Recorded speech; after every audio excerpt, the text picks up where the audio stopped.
Let's talk about The Legend of Zelda. For the last 30 years, The Legend of Zelda has been a cherished staple of action-adventure games. Each new entry in the series brings a massive new world, a unique cast of charming characters, and a fresh set of perilous dungeons for the player to conquer. A few of them have even flipped the game's mechanics upside down, requiring things like resetting time or warping between dimensions to proceed.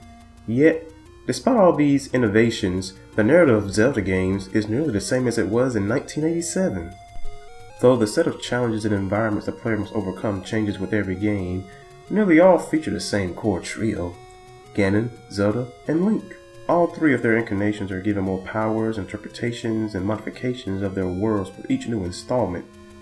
However, Nintendo still hasn't done all they could to flesh as much possibility out of this particular part of the lore for almost 3 decades. There's a certain change Nintendo should enact if they ever want to bring new life into the Zelda series, and that change is a female protagonist. So much good could result from a simple gender swap, with the most significant being Nintendo becoming the industry leader in inclusion. Much is talked about by gamers and industry heads alike about how engaging video games are, and thus should be more accepting to mainstream culture. They point to many reasons such as relating to the characters or being touched by compelling narratives. Player interaction is a unique and powerful tool which provides the audience with experience. With that being said, the industry certainly hasn't done the best job diversifying those experiences through the protagonist or the goal of most narratives.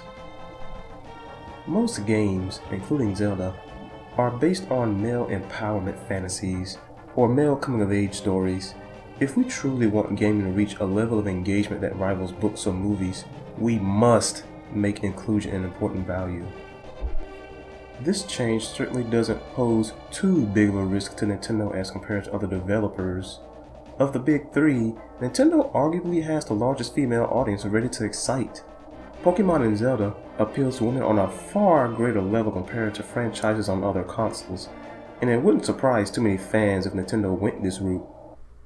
They've given quite a few strong roles to female characters already, and even celebrated Women's History Month. Albeit, I'm not sure who would find empowerment in a pink bomb. Yeah. So, what would be the most likely way they go about it? How would it work with the established lore? Let's see what E.G. Aonuma had to say. He states that they go with Zelda if they were to ever have a female protagonist, then ask what Link would do. He simply wants to stick to the original makeup of the Triforce. Let me begin by saying that I understand Aonuma's authority and insider knowledge on Zelda's storyline. I also understand that he will ultimately do whatever he wishes and feels is right to do. With that being said, that does not mean we shouldn't ask questions. Let's quickly review the Triforce. The Triforce is the power that lies in the heart of the lore. It is divided into 3 pieces named Power, Wisdom, and Courage, all lost within a long lineage of the descendants through which are supposedly Ganon, Zelda, and Link respectively. If we examine the role each piece serves in each game, you have a powerful evil who is a catalyst, or a villain, a ruling mage who symbolizes peace and tranquility, or damsel, and a reactionary, courageous good who only responds to imbalance to put everything back in place, or a hero.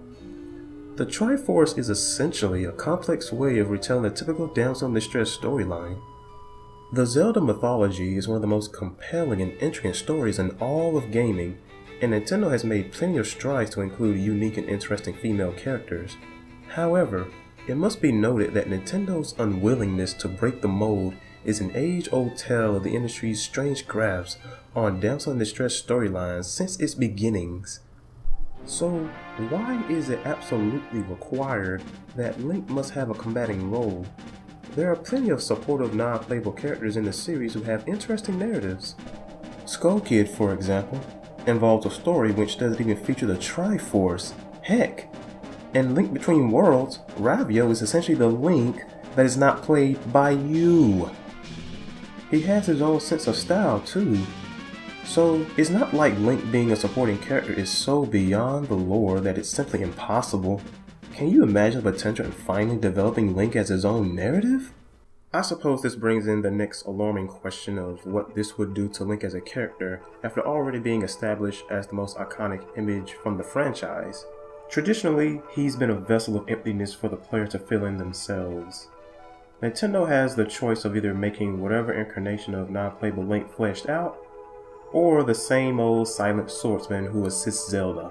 One direction Nintendo could take with Zelda as the protagonist would be a narrative where the Triforce went wonky, and the courage and wisdom pieces somehow switched. Nintendo could certainly make this happen if they wanted to. It seems Nintendo's been pretty much throwing random darts in order to decide what goes next in the timeline at this point, so there is nothing in the existing story to stop them from pursuing this angle. I honestly feel like they made it up as they went along. Another option for changing to a female protagonist would be to do a straight gender swap, where the Link character is female and the Zelda character is male. Considering all the things Link has already had the potential of being, they wouldn't logically be breaking any barriers here. The legend never specifically states that the wielder of courage has a gender. Giving the story a more gender-fluid narrative would actually speak volumes about what we've come to learn conventionally about gender. A heroine with courage and a prince with wisdom. On the other hand, let's not forget that we could get a chance to see Zelda develop in an interesting way. If she keeps wisdom, we could potentially see the secrets we've been hidden from in the royal family all this time. What exactly does it take to maintain peace and tranquility? Perhaps there could be a story on how wisdom prevents power from surfacing at all. If Zelda has courage, she'd be more similar to Link's past roles. Nintendo could still add some small touches that can make it unique. What if, due to the legend being untraditional, the people of Hyrule are more antagonistic to the protagonist? Imagine a game where Zelda is raised to believe she isn't the Triforce of Courage, only to find out through many hardships that she in fact is. Since the swap would be such a huge shakeup for the Zelda pathos, Nintendo can create a meaningful theme centered on what it means to have courage or wisdom. This would be a refreshing narrative to learn about the Triforce after over 3 decades, and this is just me spitballing here. The possibilities are endless with what you could do. Nintendo has taken plenty of bold risks in the past. Wind Waker was a risk. The Wii was a risk. They seem bolder in gameplay-based risks, as they should be, whereas narratives have been a bit safer. It's understandable that, for Nintendo games, narratives very rarely contribute anything to their overall control and gameplay. But their importance of inclusion can't be stressed enough. To run a bit of a parallel, Marvel made a similar move with Thor by putting the power of the Norse god in the hands of a woman, Jane Foster. The comic series overall ended up outselling its predecessors, and whatever reason you want to chalk it up to, one thing is certain: changing up the representation formula garners attention and interest. This effect will be even more pronounced for Zelda in particular. Instead of having multiple issues, it would only be a single game on a single system, and very few series rival its respect and critical acclaim in the industry. Zelda's the perfect series to disprove conventional beliefs about female protagonists in gaming. A successful protagonist from a universally loved series could create a domino effect of multiple developers keen on duplicating that same success.